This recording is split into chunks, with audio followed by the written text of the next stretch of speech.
ठीक है, मैं जाऊं महारानी? नहीं दासी, मेरे साथ में तुम सो जाओ। ठीक है महारानी, जैसी आपकी इच्छा महारानी।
हेलो हेलो हेलो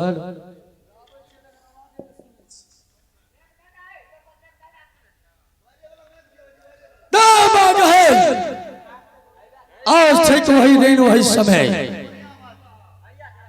मैं सुना हूं कि सती केवली का विवाह तारापुर का रहने वाले राजा सोमा सिंह का साथ हुआ है। तो मैं आज चलता हूं यहां से भवलपुर शहर नई नवेली दुल्हन सती केवली को देखने के लिए। सबसे पहले उसे देखूंगा कि कितनी सुंदर है, जिसके लिए इतना बड़ा शर्त रखा गया। आओ उसका विवाह राजा सोमा सिंह के साथ कर दिया गया।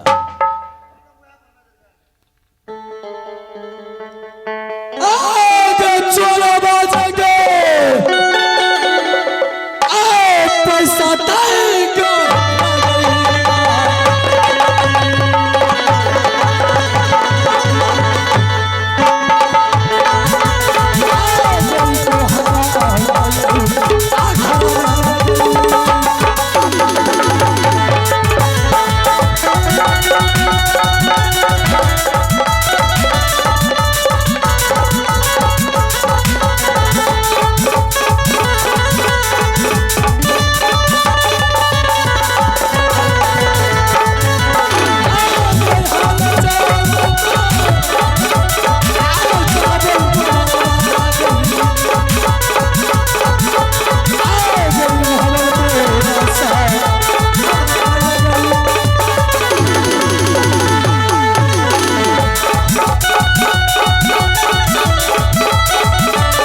माँ कहे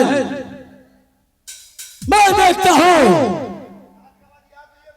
कि सती केवली अपने लाली सेज पलंग पर सो रही है। यही मौका है मां, मैं सबसे पहले उसे प्रेम से उठाऊंगा और उनसे दो चार लाइन बातें करूंगा।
प्यारे जी, मुझे शर्म आ रही है।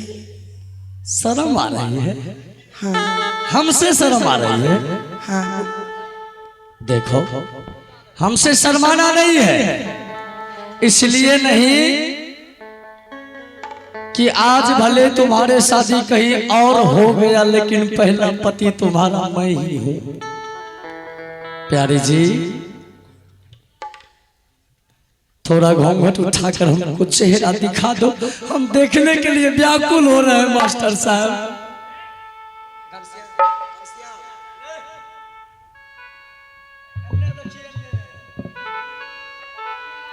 प्यारे जी, थोड़ा घूंघट उठाओ।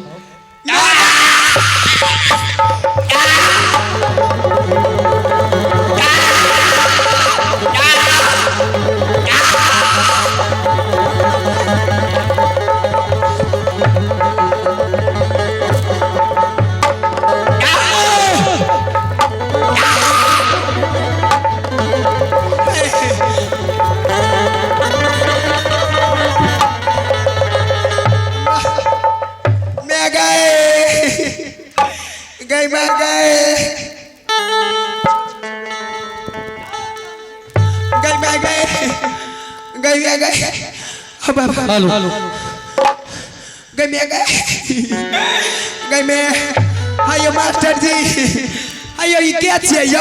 पूछियो न के छियै? गई में डकैत जका लागे छे। प्यारी जी, बड़का बड़का दाढ़ी, बड़का बड़का मोछ। मैं तुम्हारा आशिक हूँ। मर जाए छो। मर जाऊं? बहुत सुंदर है मास्टर साहब। घटू का कई की प्यारी जी, समझ में नहीं आवे छो। करो में बैठ के घर घुस जाए छी। बहुत अच्छा बोलती है ये, जो बहुत अच्छा बोलती है, चाहे कुछ भी बोलती है तो हमको बहुत प्यारा लगता है। प्यारी जी, फट फट कर फुटे आने में बाजार खासी है। कता से कर फुट आने में आए गले है ना। और गाली दे दो, और दे दो, और दे दो। हम ले ले करके गोविंद जी को देते जाते हैं। बड़ा बेशरम है भाई। ई बदर खसुआ के छिए यो मुंह का नला छुछुन्नर जका लागे छे बेशरम है मास्टर साहब। और क्या? ये इतना सुंदर है जो हमको गाली दे रहा है। हाँ तो गाली दे रही है और आप हंस रहे हैं। हमको मेरा दिल पूरे खुश हो रहा है। आपसे ज्यादा बेशरम कौन होगा? हमसे ज्यादा धनवान कौन होगा जो इतना सुंदर नारी पाएगा। अरे बदर सती केवली फट फट तलाक में खसुआ बीमारी थैने छो तोरा हम सती केवली नजर आवे छियो तो कौन हो तुम? सती केवली के शादी वाले तो गले अपना ससुराल चल गले और तुम सती केवली नहीं हो। तलाक में खसुआ बीमारी धन छो। दरबार का नौरी छिए नारी हो तुम। इस दरबार के मैं आती हूँ दासी। आगे मत आगे बो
तो जिस रानी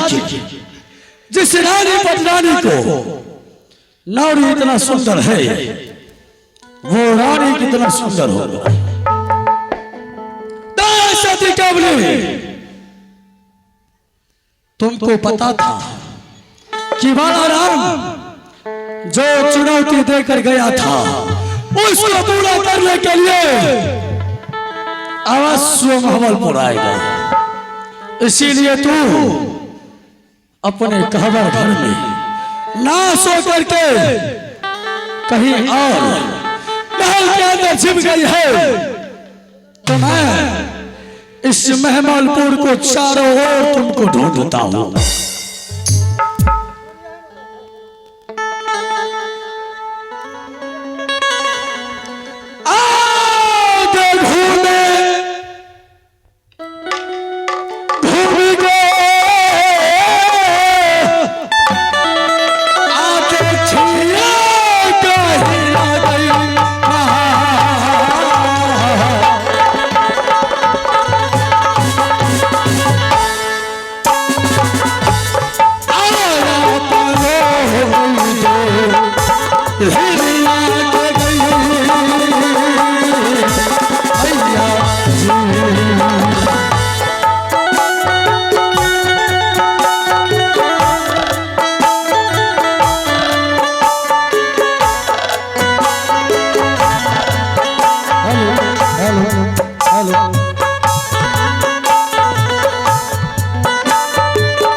हे भगवान, लगती है चंडाली चली गई मेरे घर से। हे परमात्मा, मेरे महाराज अभी तक नहीं आए हैं, ये चंडाल मेरे पीछे लगे हैं। लगती है चले गए, मैं इसको कहीं नहीं देख रही हूँ।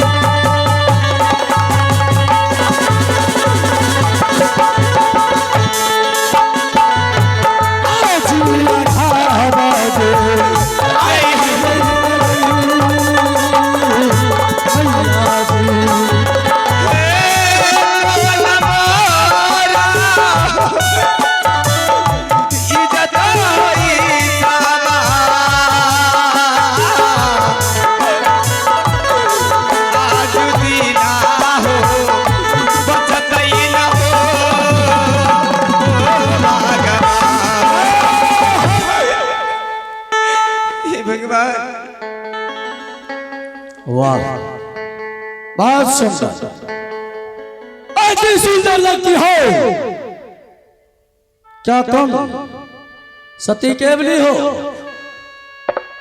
आप कौन बोल रहे हैं? मेरा छोड़ो, तुम अपना बताओ। हाँ, मैं सती केवली हूँ। तो अब मेरा सुनो। मैं हिरणपुर का रहने वाला मिट्ठू मलिक का बेटा हे भगवान, बालाराम डोम। क्या बालाराम डोम? हाँ, वही बालाराम डोम। क्यों आए हो तुम मेरे घर पे? अपने पत्नी को लेने। क्या? कौन है तुम्हारा पत्नी? किसको तुम पत्नी कहते हो? तुम नहीं जानते हो, मैं बताऊं? हाँ, तुम बोलो। तो सुनो, तुम एक बात बताओ कि तुम्हारा विवाह हो चुका है? मेरा? हाँ। मैं शादीशुदा इंसान हूँ। अभी तक मेरे गले में वरमाला पड़ा हुआ है, हाथ का मेहंदी का रंग भी नहीं गया है। कहाँ तुम्हारा ससुराल हुआ? मेरा ससुराल तारापुर। बिल्कुल झूठ बोलती हो तुम। तुम्हारा ससुराल तारापुर नहीं। फिर कहाँ है मेरा ससुराल? तुम्हारी सासुर हिरणपुर शहर में है। हिरणपुर शहर। आओ जरा गौर से सुनो। तुम्हारा शादी जो तारापुर के राजा ने किया है तुमसे, तो बताओ कि तुम्हारे मांगों में जो ये लाल सिंदूर चमक रहा है, क्या वो सारा शोभा सिंह लाने वाला था या ये बालाराम डोम लाया है? मेरा स्वामी ला के दिया है।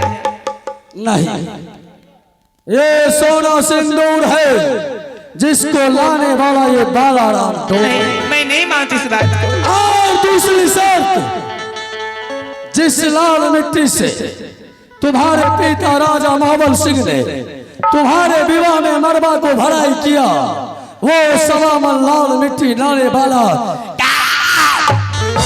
ये बालाराम डोम है।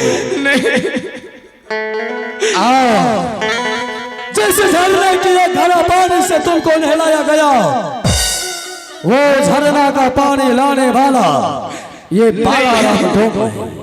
क्यों आए तुम मेरे घर पे? पहले ये तुम बताओ। अभी मैं तुमको ले जाने के लिए आया हूँ। सुनो, तुम्हारे बिना मैं एक पल जी नहीं सकता हूँ।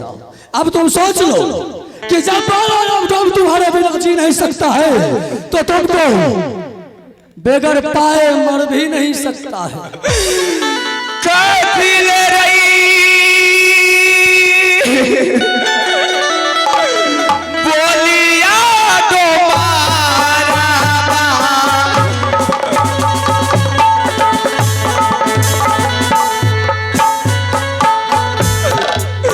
दारू जानी रे बोले जाना रही दोबारा।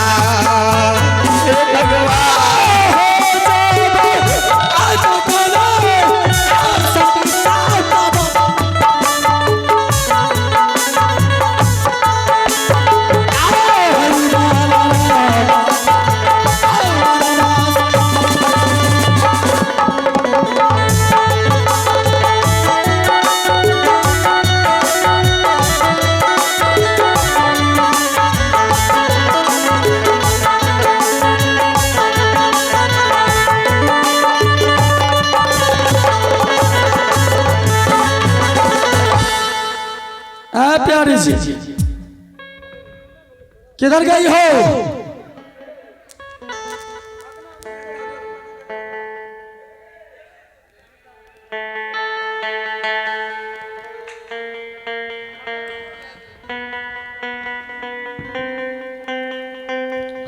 हे भगवान, इस चंडाल से मेरी जान नहीं बचेगी।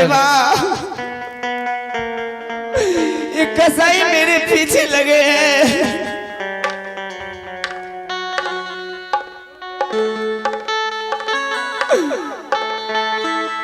प्यारी सी मेरे सामने आओ। नहीं, एक बार मेरे मेरे सामने आओ। आज के लिए छोड़ दो।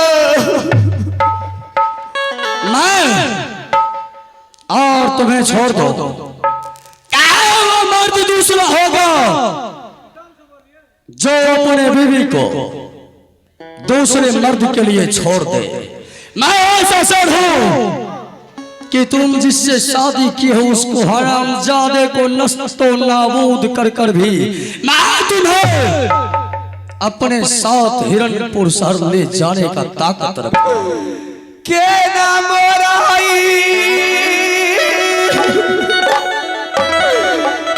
जाता है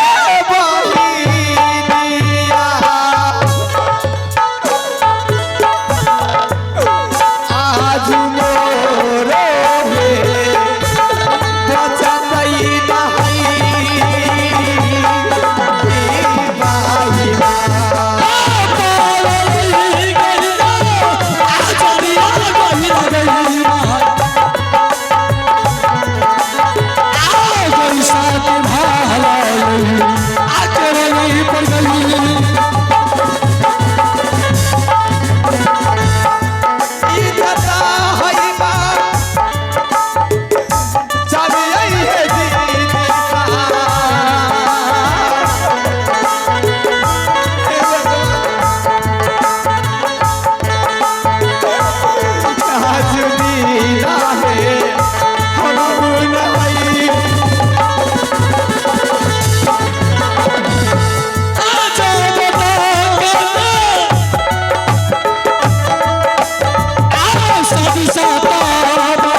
रे 3-4 गो बहिन जो सहनी मनी जो ने बियाह के लिया फट फदुआ के पता फट हगल खौका के पता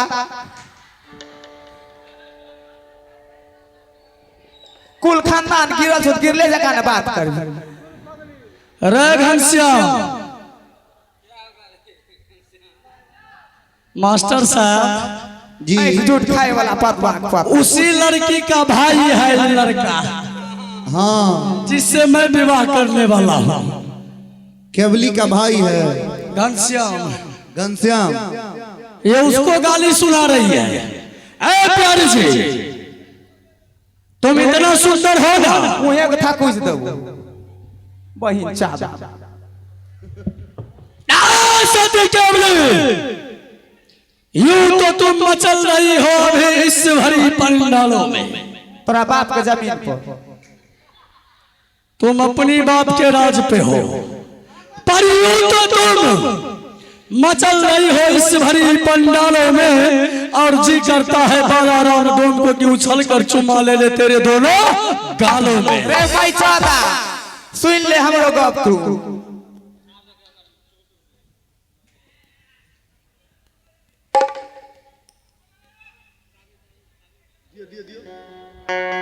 हेलो तेरी आंखों में समा जाऊंगी काजल की तरह तेरी आंखों में समा जाऊंगी काजल की तरह तू मुझे झूठता रह जाएगा पागल की तरह।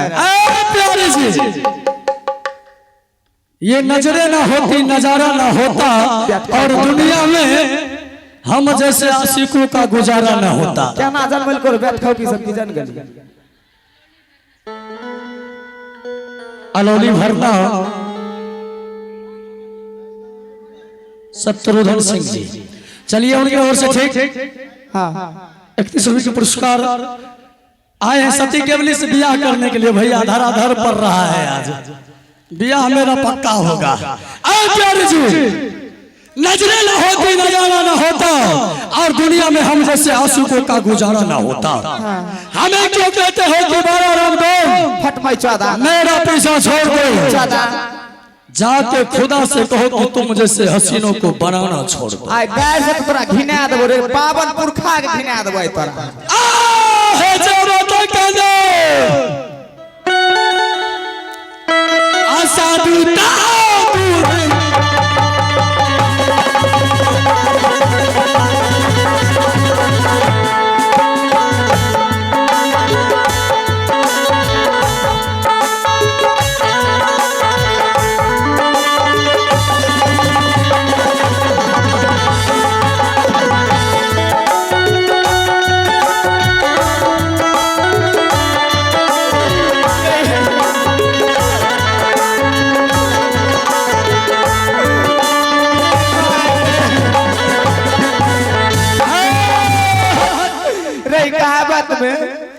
कहावत में है, दूध में चावल डालने से खीर बन जाती है, दूध में चावल डालने से खीर बन जाती है, सती केवली के सैंडल खाने से बालाराम डोम को तकदीर बन जाती है। शायद तुमको पता नहीं है कि दिल से दिल बड़ी मुश्किल से मिलते हैं और तूफानों में साहिल बड़ी मुश्किल से मिलते हैं।